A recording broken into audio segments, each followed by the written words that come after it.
Muito bem, vamos lá, continuando. Vamos saltar um pouquinho mais agora. Vamos falar sobre esses temas difíceis que envolvem tolerância, a diversidade sexual, uma coisa que está aí no mundo hoje em dia, a sociedade civil precisando fazer frente à inclusão social das criaturas das mais diversas orientações sexuais. E nós temos dentro do espiritismo ainda resistência muito grande dentro dos grupos espíritas a essas pessoas da diversidade sexual. Isso é uma vergonha. O espiritismo é o cristianismo redivivo e ele tem que primar pela aceitação das criaturas nas condições delas, em que elas se apresentam, não tratá-las como doentes, já que a própria Organização Mundial de Saúde não trata mais a questão da diversidade sexual como patológica. Ainda existem muitos companheiros dentro do espiritismo, dentro do movimento espírita, que tem essa visão distorcida. Isso é um grande erro. Nós não podemos ter isso mais propalado dentro da doutrina kardecista, em nome do Cristo Jesus, nosso governador planetário. Nós precisamos ter coragem de incluir essas pessoas todas como iguais, não incluí-las mais ou menos permitindo que elas entrem nos grupos espíritas e no movimento espírita, assim, com papéis secundários, papéis de subserviência, nunca chegando mesmo à expressão daquilo que elas trazem de genuíno, benéfico, divino nelas próprias, porque são filhos de Deus tanto quanto quaisquer outros. Nós precisamos ter coragem de fazer essa inclusão em nome do Cristo.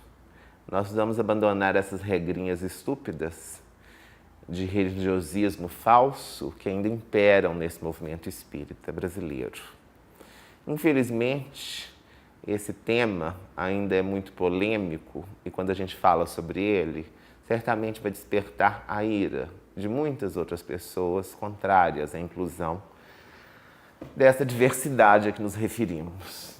Mas nós temos muita clareza de que a doutrina espírita se desenvolveu no Brasil de uma maneira muito elitista, principalmente para a classe média, o que é uma infelicidade, que nós temos uma classe média extremamente conservadora e aí se misturou a ideia conservadora com o ideal doutrinário. Duas coisas que não deveriam se misturar jamais. Nós temos que ter muita precaução em misturar as nossas ideias próprias ao Evangelho do Cristo, renascido no Espiritismo kardecista. Eu vou me permitir falar mais abertamente e como um humorista famoso aqui no Brasil, nós precisamos deixar de ser fiscais de cu. Nós precisamos deixar de ser fiscais da genitália alheia.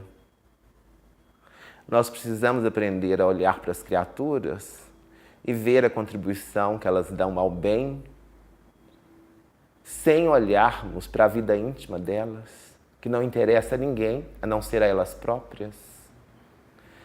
Isso é óbvio demais. Isso é muito, desagradavelmente óbvio demais para que eu tenha que repetir isso. Mas eu disse há pouco,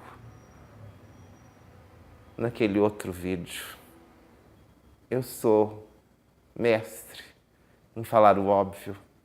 Talvez por isso a espiritualidade tenha me encaminhado para falar sobre esse assunto. Então vamos deixar de hipocrisia. Se vocês são espíritas de verdade, aprendam. O espiritismo é o Evangelho de Jesus renascente. Jesus ensina com não atireis a primeira pedra, que nenhum de nós deveria se arrogar o direito de legislar sobre o comportamento íntimo sexual alheio, no mínimo. é o que essa lição do Evangelho do Cristo nos deixa registrado.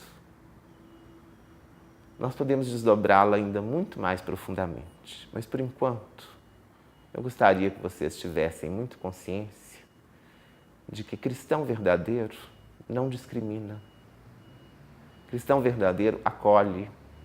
E acolhimento verdadeiro é de igual para igual. Não é de cima para baixo. As criaturas que estão no planeta não estão precisando da sua caridade hipócrita. Elas estão necessitando da sua solidariedade verdadeira, pois estamos todos juntos no mesmo barco. Ricos e pobres, negros, brancos, amarelos, vermelhos, mestiços, estamos todos no mesmo barco. As características individuais existem. Vamos trabalhar para que elas não sejam motivo de sofrimento para quem quer que seja. Vamos cumprir o nosso papel cristão na vida. Vamos ser verdadeiramente servos do Cristo Jesus. Deus nos abençoe.